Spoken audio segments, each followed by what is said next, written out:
Hello and welcome to our webinar series, Thriving Through Occupational Therapy. It's where we've been highlighting how occupational therapy can help with Parkinson's disease. So I'm so happy to be back with you again for this third and final episode where we'll be talking all about home safety. If you missed the first two episodes, it's okay. You can always go back and watch them at the APDA YouTube page.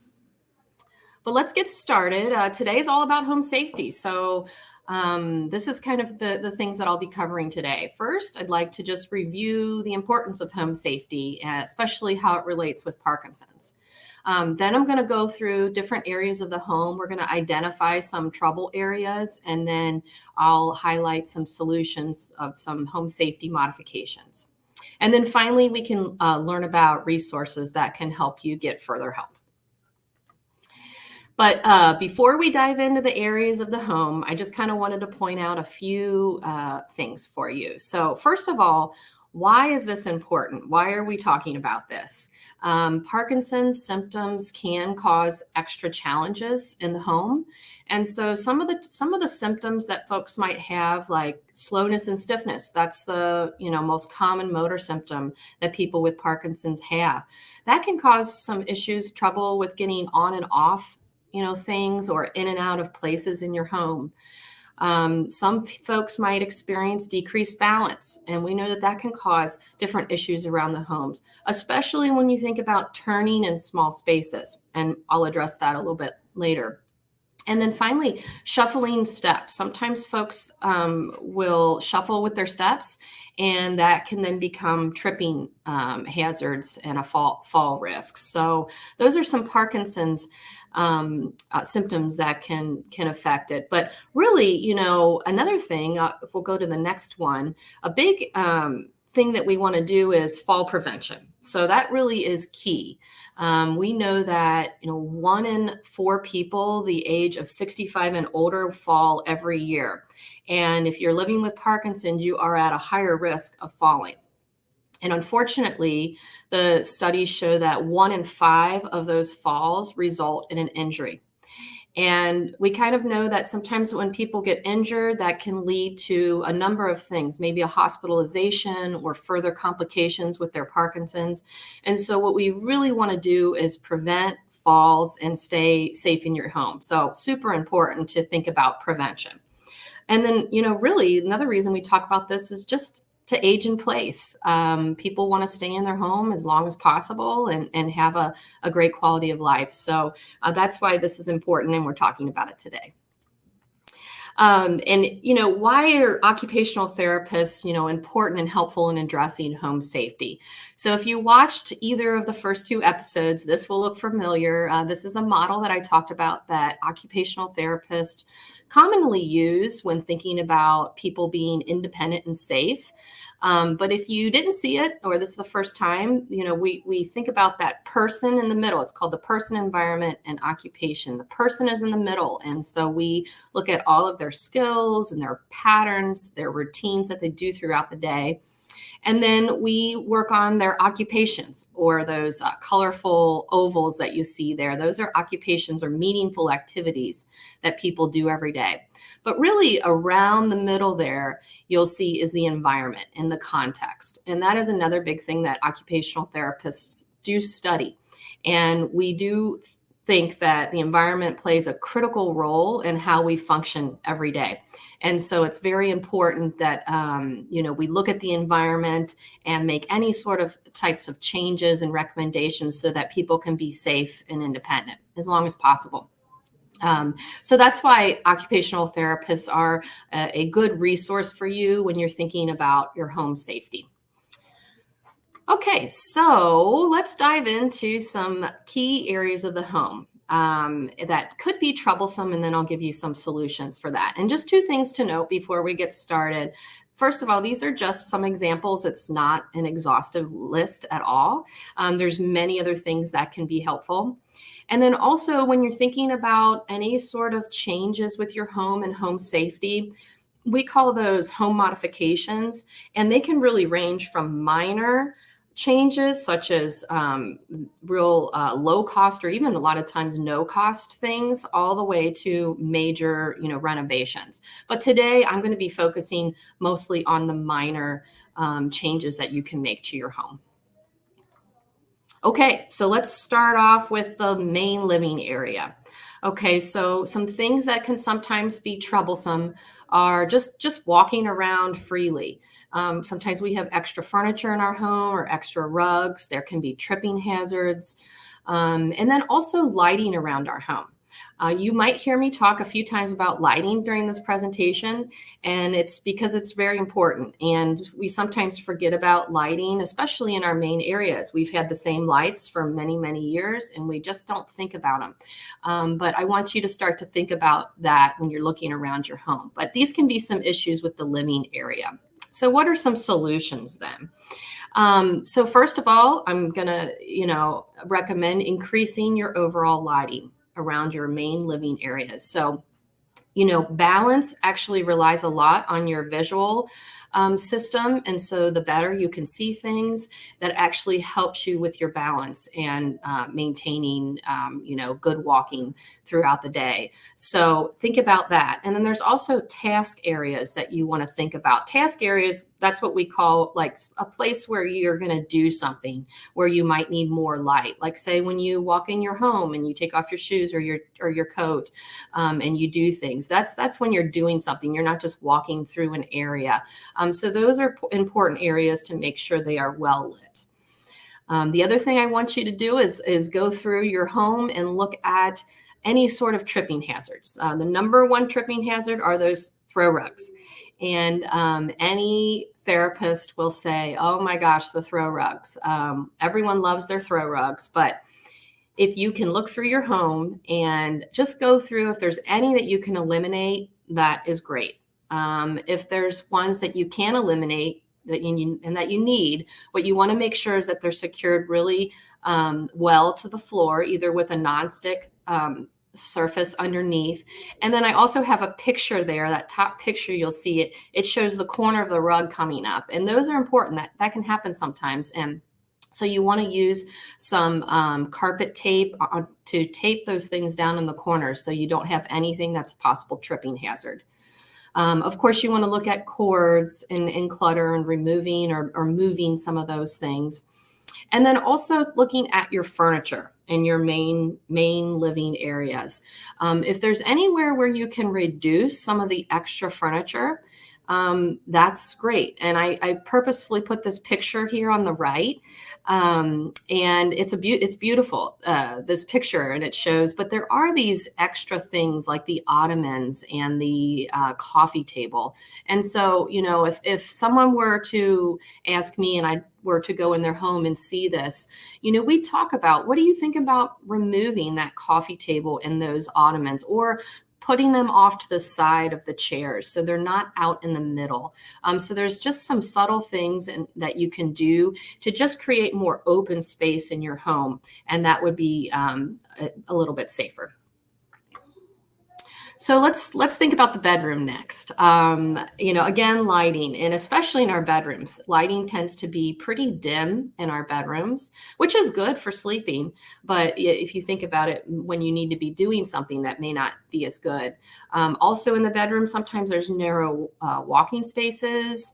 We can have more clutter in our bedroom. That's sometimes a catch-all for where people keep a lot of stuff. And then also using the bathroom at night. These are all potential things to think about. So what are some solutions here? You again, increase your overall lighting. So you want to think about during the day, but then also nighttime lighting. There's this picture on the left here. It's a picture of night lights. And I would suggest, using night lights where you can. And there are ones that are actually motion detected. So they will stay off until they detect motion, and then they'll come on when you need to walk through there. So that's a great option. And then thinking about your doorway. So maybe the doorway to your bathroom, if you have a doorway there. For some people, actually removing the door is a good solution. That way you don't have to manage the door. It doesn't take up space in your bathroom when you open and close. And so that is an option for some. But if that's not an option, there are these things called offset hinges, and that's the picture on the right there. And sometimes if you just need a little bit of extra space in the doorway to get through, that these offset hinges, if you install those will add a few inches to your doorways. Okay, so then moving on to entrances and exits. This is a big one where it can become troublesome. So lots of times these are small spaces that we're dealing with. There's sometimes a larger step. I'm thinking of steps, maybe coming in from a garage or in from outside, and they're just a taller step than our normal steps that we have. A lot of times there's nothing to hold on to. There's low lighting. And a lot of times we're carrying items. So you can see how that can really become an unsafe area for people with getting in and out of the home. So what are some options that we can do? Number one, good lighting. I know you're going to get sick of hearing me say this, but it's so important. And I'm especially thinking of, a garage can be darker, or, an entrance actually can be darker. And so you want to really think about increasing your lighting there. Also adding handrails or grab bars. And there's some pictures that I have there showing ones that people made and then ones that they bought and installed. Sometimes you might want either a ramp or low riser steps are possibly an option. And then also there's these lever handles. So that's a picture of one where it folds up when you're not using it, but then it folds down when you need to use it. So lots of different things there to think about for your entrances and exits, just to make sure you're safer. Okay, let's talk about the kitchen. So the kitchen, it's a lot of things going on there. That's where we spend a lot of time too. But it could be a small space. Sometimes with our kitchens, we are also stooping and up and, stooping down and reaching up a lot. You are carrying things around the kitchen. Sometimes they can be heavy. A lot of turning in the kitchen from one place to another. And then, of course, you might be dealing with hot things and sharp objects. So a lot of potential issues in the kitchen. So let's talk about some solutions then. The number one thing that I like to first think about, and this is no cost at all, is where you have your items in the kitchen. So one of the best things you can first do is arrange your items in the kitchen, the most commonly used items where they're just within your reach. So you don't have to bend over and stoop down to get them, and you don't have to reach up too high to get them. So you want them on that lowest shelf, in the kitchen, or you want them in a drawer right at your waist where you can get to, or keeping them on the countertop. So those are some really great things that you can just start there. And then that way you only have the items that you're going to use not very often at all, either down low or up high. The other thing you want to do is limit carrying heavy or hot objects. And there's a picture there on the bottom right of a kitchen cart. Kitchen roller cart. And some people find, just depending on your kitchen setup, that they like to use these. So if they have a full pot of water or something that's heavy, you can just put it on that cart, roll it over to where you need it, and then take it off. So you're not carrying heavy or hot objects a far distance. Another thing you see in the top right picture is some pull-out shelving. That can be nice because you can access items easier with those things. And then, of course, keeping things well lit, and especially any of your working area, if you're cutting, things like that, making sure it's well lit. And then we do definitely recommend avoiding step stools at all costs. However, I know I have a picture here of a step stool, so I will say if you absolutely really want a step stool, there are better ones out there that you can get. This is a picture that I show here. It has a wider base, and it also has a handle that you can hold on to. So if you absolutely need a step stool, there are better options out there. Okay, so let's get to the bathroom. The bathroom is the number one place where people fall. And so this is really, something to think about of what is your bathroom setup? What are some things that you could do, just maybe some small changes that can make a big difference. So really some more troublesome reasons why bathrooms are troublesome is, again, it's a small space. So, maneuvering around a small space, stepping in and out of the shower. If you do have a tub shower, stepping in and out is a little more difficult. Of course, you're dealing with wet and slippery surfaces. Some people, will grab onto like a towel rack or a shower door if you have like a glass door, and those are really, really bad things to hang on to. Those things, even though they seem like they might be stable, they will pull out of the wall. And then that's usually what we hear sometimes with people have fallen because they were holding on to something that wasn't, really made to be held on to. And then of course, throw rugs. We sometimes have, different throw rugs in the bathroom that you want to watch out for. So what are some solutions then here that we can do? Number one are grab bars. They're great. They're great to have. You want to think about having a grab bar if you need to step in and out of the shower, having one there, and then having one inside the shower for when you're taking a shower that you can hold on to when you need it. The other thing is thinking about a non-slip mat. And so when you step out, if you do have a mat, you want to make sure it has a non-skid surface at the bottom so it's not going to slip. And then also making your tub or shower, the surface inside non-slip. And that's a picture in the top right of some non-skid strips that you can add to the bottom of your shower or tub. But these are all ideas. In the middle, you'll see that's a tub bench. So if stepping in and out of your tub is becoming more and more difficult, you feel more unstable, this shower transfer bench can be helpful for people. So then what they do is they just back up to it, sit down, and then you rotate your legs in the tub. And so you never actually have to step in and out of the tub. You just first sit down and then move over. And if that's the case and you do need that, the other great thing to have with that is a handheld shower head, because in that way you can just have that shower head with you while you're showering, and you can kind of control the water then. But lots of different options here for the bathroom. I'm just kind of highlighting a few of them. Another thing to think about is the toilet area when we're in the bathroom. So one good thing is just a higher toilet. So a lot of standard toilets, especially ones that are older, were about 15, 16 inches tall. It's pretty short. And especially if you're taller, it can really be tough. So right now, more the standard is a 17 to 19 inch toilets, which are a little bit higher. So those can be easier for some people. The other thing is adding, grab bars either alongside of your toilet area, or you can do temporary ones, that connect to the toilet, which you see a picture there on the top right.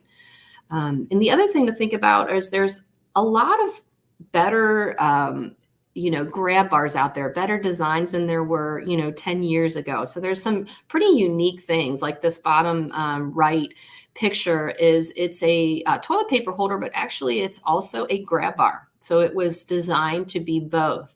And so that's a great thing. So you don't want to just hang on to any toilet paper, roll, but this one was designed specifically as a grab bar. So just different things to know that there's lots of different items out there available. And finally, with the bathroom, going to the bathroom at night. So we know with Parkinson, sometimes people can have more urgency. And so going to the bathroom at night can sometimes be common. So, things that you want to do is be as close to the bathroom as possible. Make sure that any kind of hazards are removed, that there's a clear path to walk, that you have those night lights that are there that will, shine light when you're walking. Those are all great things to make sure of.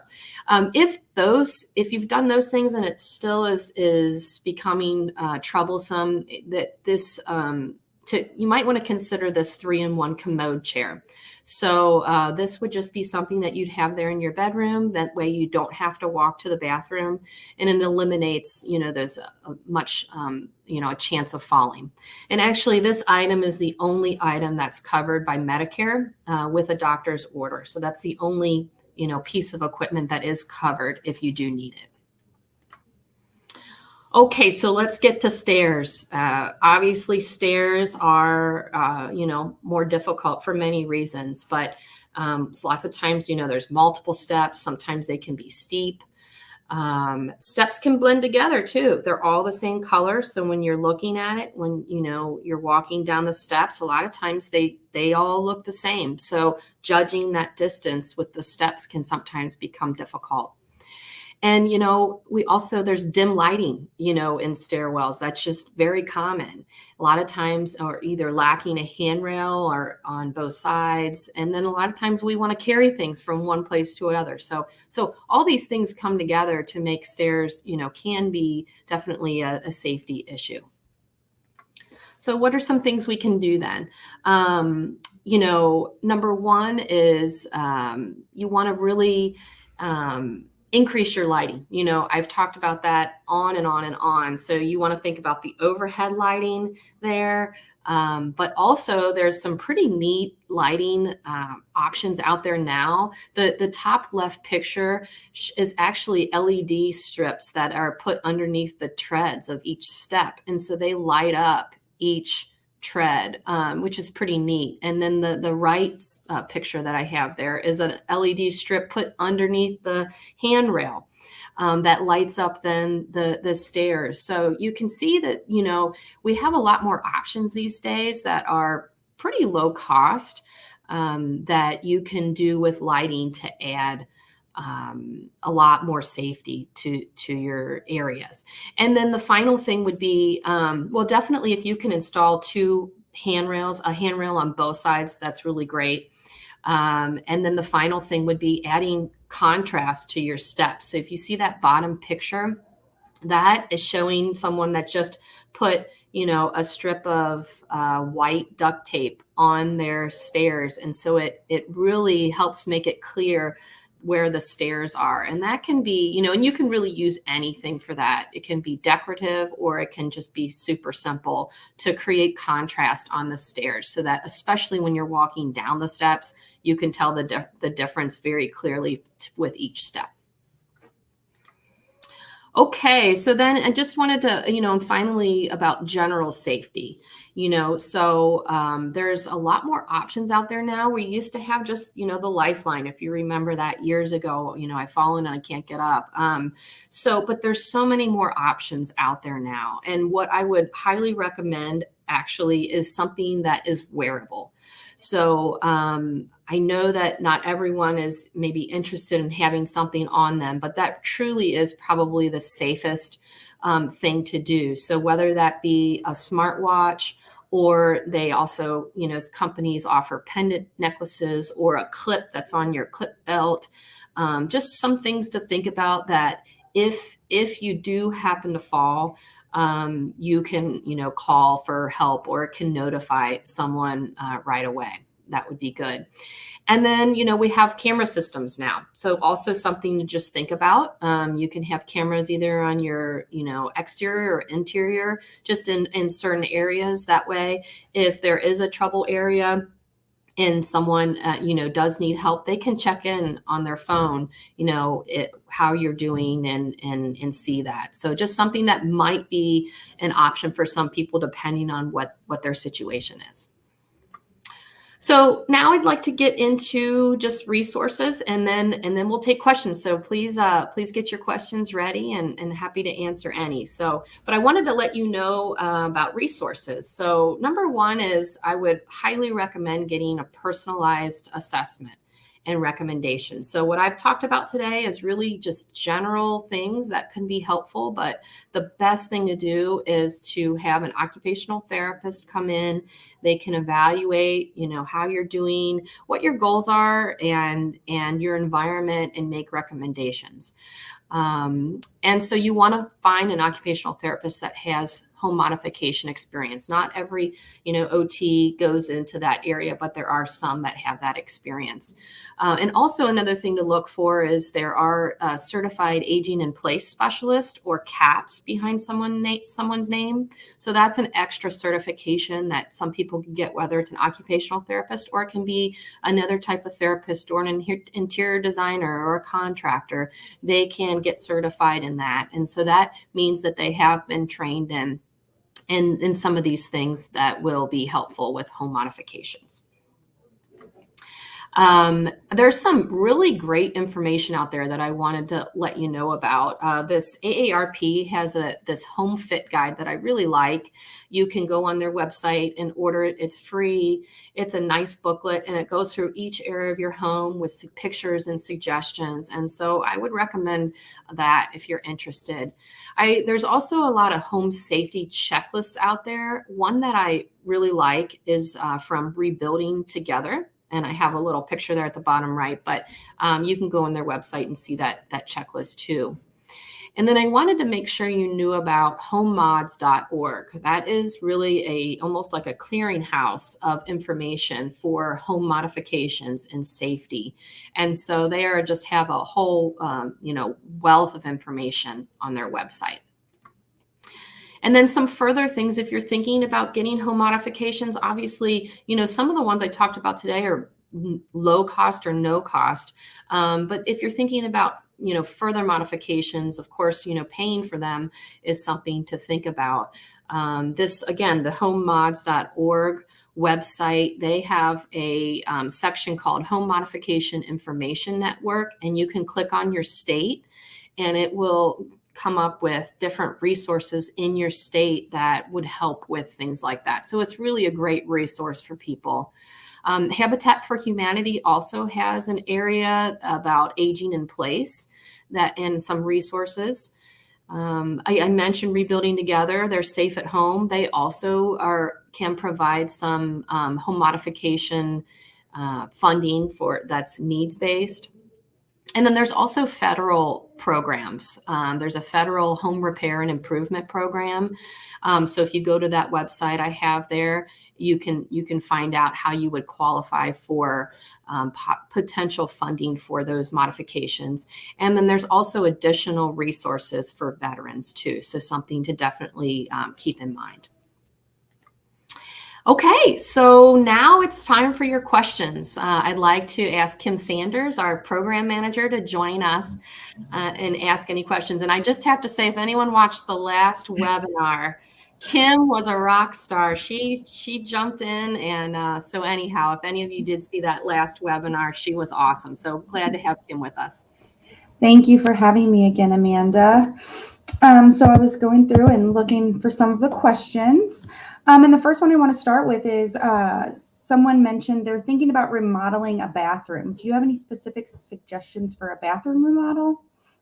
Yeah, and that's a great question. And like I mentioned, I just kind of talked about minor changes here with this presentation. But certainly, if you're thinking about remodeling your bathroom, there's many different things to think about. But I would highly recommend, whether you think you need it now or not, I would remodel a bathroom thinking about the future for long term. And so one of those things that they talk about with design is it's universal design, which is a term used so that when you design things, it actually is accessible for all people and helpful for everyone.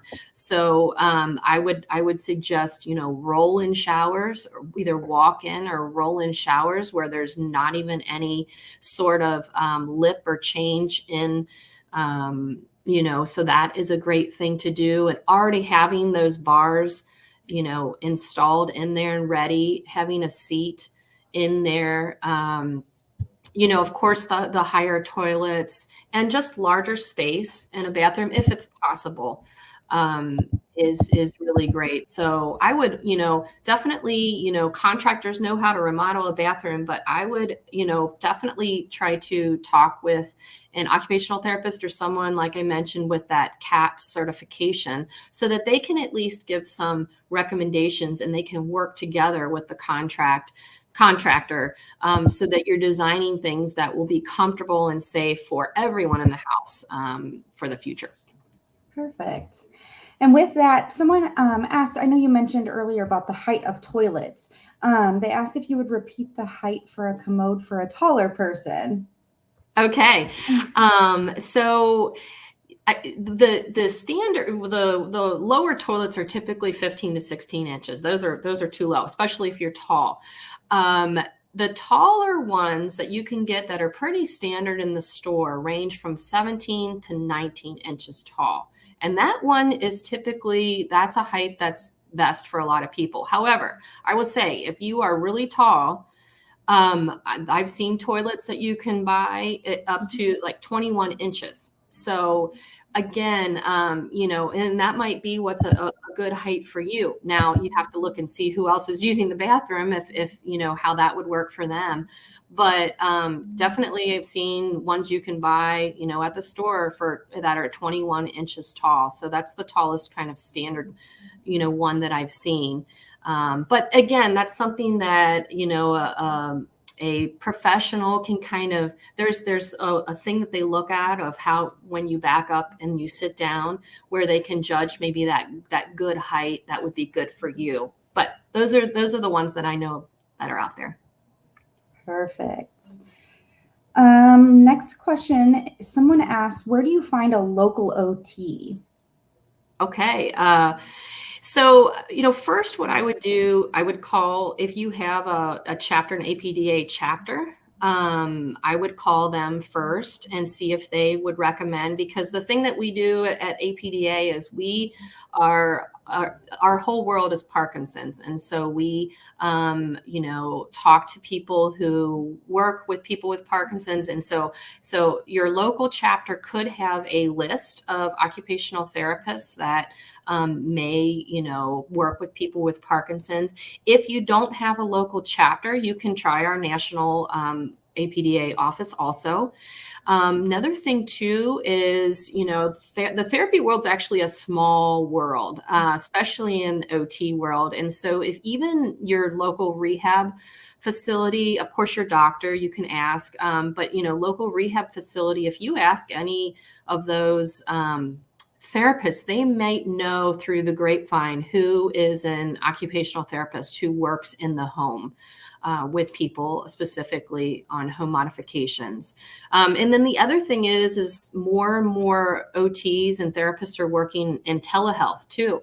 And so there is potential that you could work, with someone through your phone and FaceTime, and they can look at your home environment and make recommendations too. So that's another option also. Awesome. Thank you. Mm-hmm. The next question I have is, I've heard it's good to have your medical information near your refrigerator in case of emergency. Is that true? Yeah, so that never hurts. I think that's a great idea, that there is a thought that, EMS professionals, if they come to your house, they might look at your refrigerator if you have, your medical information there. So it never hurts to have that. And so you want things like, any main diagnosis, if you have any allergies, and then the medications you take. And then of course, a emergency contact there. So those are really great things. I did actually recently talk with a friend who was an EMS, and he said that yes, they will look into that, but also He said that your local fire department sometimes will have those kinds of things where they'll give out, where you can have those and put those on your fridge. But also, he said that it's good for them to know if you do have a certain condition. Just contact your local department and say, hey, I have this. If there's ever any emergency, this is my information. And so they have a little database that's attached with your address, and so that way they can just pull that up if there's ever an emergency, and they have the information there. So I thought that was great information to get from an EMS also. Yeah, that's very helpful. We also were asked, is there anyone that would help pay for a ramp, whether it be inside or outside the house? Yeah, unfortunately, insurance is not going to cover anything like that. However, some of those resources that I showed earlier with, it was the Rebuilding Together and the homemods.org, some of those, and that government website, they do provide funding for home modifications if you have, certain diagnosis or certain age. So that is something to look into. And I would just, I didn't really talk about ramps, but just something to think about is ramps can range anywhere from, there's actually just more modular temporary ramps that you can have, and then all the way to, more permanent ramps that are built. And there's a lot of different ways that you can think about with ramps. Sometimes you might have to go around from the back. Sometimes people will use their garage, and just keep their cars outside of their garage, but they can use their garage with the ramp. And so there's different options there, but just something to definitely look into some of those other resources for potential funding for that. That's great. I know with ramps, it's so important because there's certain height. It has to go certain inches distance wise before it can go up. So just for safety purposes as well, it has to meet a certain standard. Absolutely. Good point. Yeah. We had another question about, do you suggest using Alexa in a home or a Google Home in case of a fall? Yeah,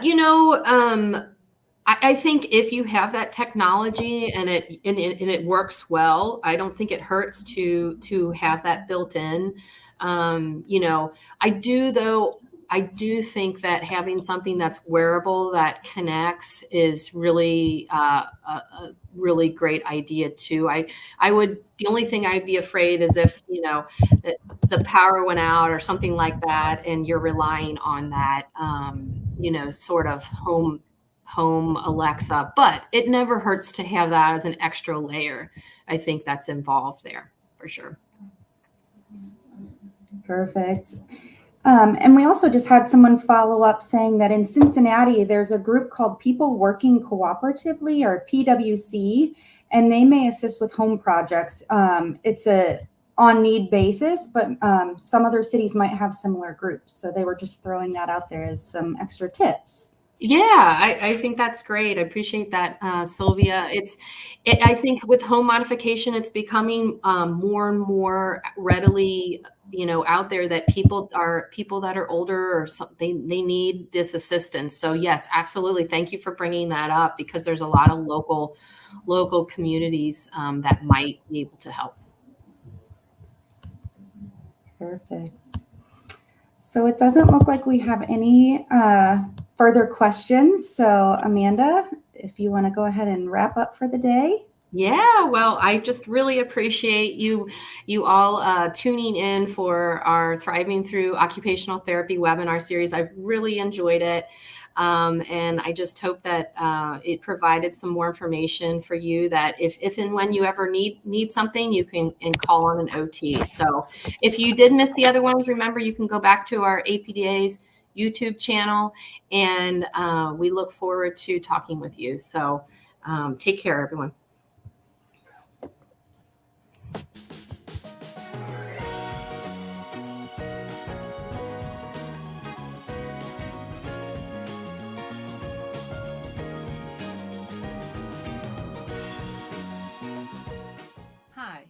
Bosley Chambers, the President and CEO of the American Parkinson Disease Association. Each month, across the country, APDA is providing support groups, exercise classes, and educational programs like this one to support the Parkinson's disease community. You can find all of our upcoming virtual events on our website at apdaparkinson.org/events. If you enjoyed today's broadcast, I hope you will consider making a donation to help keep programs like this possible. Your gift can help APDA support people living with PD through local programs, reliable resources, and groundbreaking research designed to find treatments and ultimately the cure for Parkinson's disease. Please donate today at apdaparkinson.org/donate. And thank you so much for your support.